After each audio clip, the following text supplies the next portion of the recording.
নমস্কার।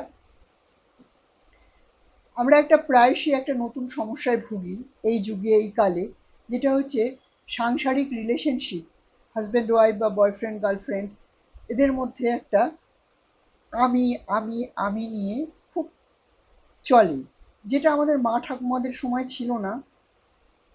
ভালো কি মন্দ আমি সেটা নিয়ে আলোচনা করব না, আমি শুধু সমস্যাটা নিয়ে আলোচনা করব এবং তার সম্ভাব্য কয়েকটা সমাধান এর সূত্র দেওয়ার চেষ্টা করব আমার বন্ধুদের, যদি তাদের কোনো কাজে লাগে। প্রথম কথা হচ্ছে যে এই প্রজন্মের ছেলেমেয়েরা বিবাহেতে ভীষণ ভীত,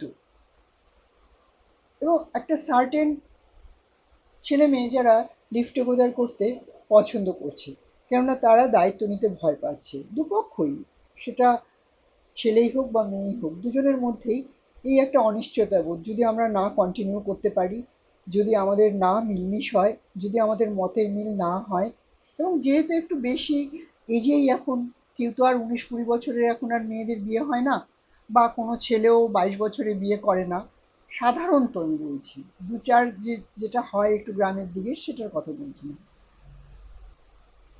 বাদ বাকি অন্যদের কথা বলছি।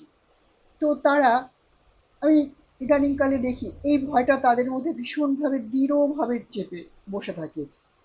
তারা এক পা এগোয় তো এক পা পিছোয়, বিয়ের কথা শুনলে তারা ভয় পায়। এই ভয়টা কোথা থেকে এসছে? ঠিক আমাদের প্রজন্মে, যে প্রজন্মে আমরা, বা আমাদের ঠিক তার আগের প্রজন্মে, একটা, যখন আমরা নারীরা যখন অনেকটা স্বাধীনতা ভোগ করতে শুরু করেছি, এবার কখনো কখনো কি হয়েছে যে এই স্বাধীনতা ভোগ করতে গিয়ে প্রকৃত যে আমাদের কি স্বাধীনতা সেটা আমরা ভুলে গেছি।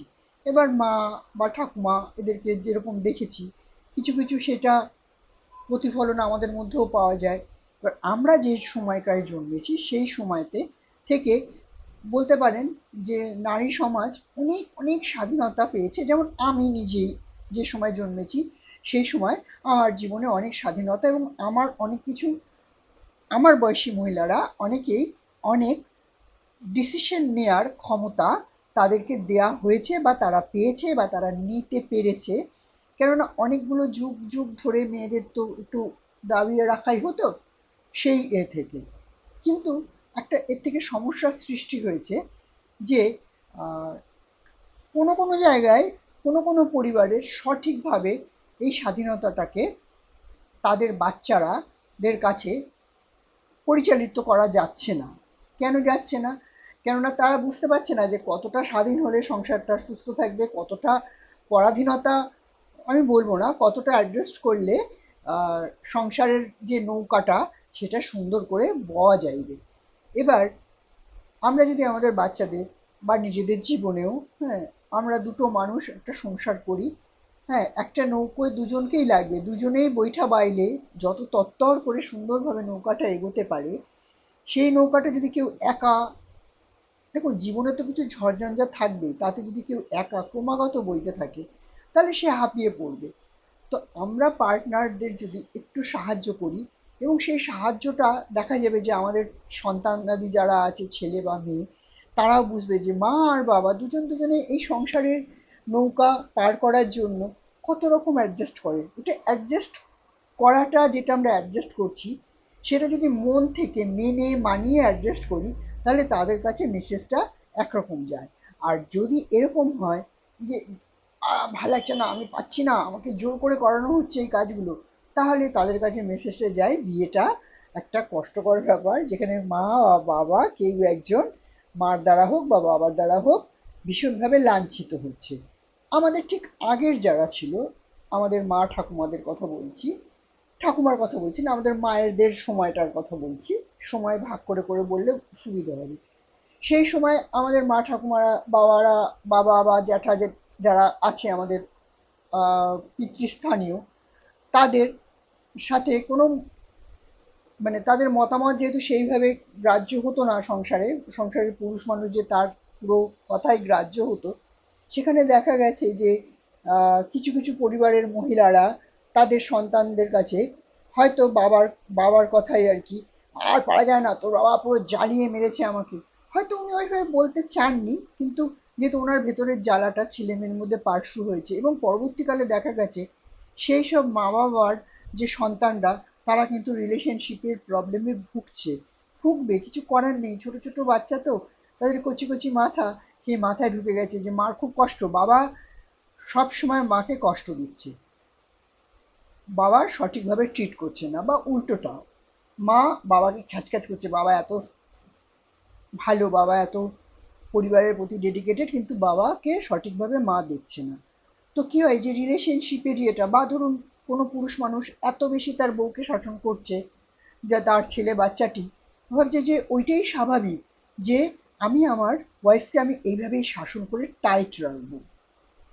আবার মেয়েটি দেখছে যে আমার মা আমার বাবার সাথে খুব খ্যাচখ্যাচ করছে, তাহলে ওটাই স্বাভাবিক, মানে পুরুষরা ওইরকমই হয়, আর আমাকে আমার মার মতো এইরকমই করতে হবে। কিন্তু যে সংসারে হাজব্যান্ড ওয়াইফ খুব মিলমিশ থাকে, ভালোবাসাবাসি থাকে, তাদের সন্তানটা কিন্তু দেখবেন খুব শান্ত, শিষ্ট, একটা অন্যরকম আপনি ভাইব্রেশন, একটা স্নিগ্ধ ভাইব্রেশন অবশ্যই পাবেন, পেতেই হবে, এর কোনো অন্যথা নেই। এবার আসি যে আমাদের নিজেদের জীবন, যে সময়, যে দিন, যে কোনো টাইম থেকে আমরা আমাদের জীবনকে গড়ে তুলতে পারি। যা হয়ে গেছে হয়ে গেছে, আমরা নতুন করে আমাদের যারা ছোট ছোট আমাদের সন্তানাদি আছে তাদের কাছে, তাদের যাতে এই ভয়টা কাটানোর জন্য আমরাই কিন্তু মনোবিদ হয়ে তাদেরকে সাহায্য করতে হবে।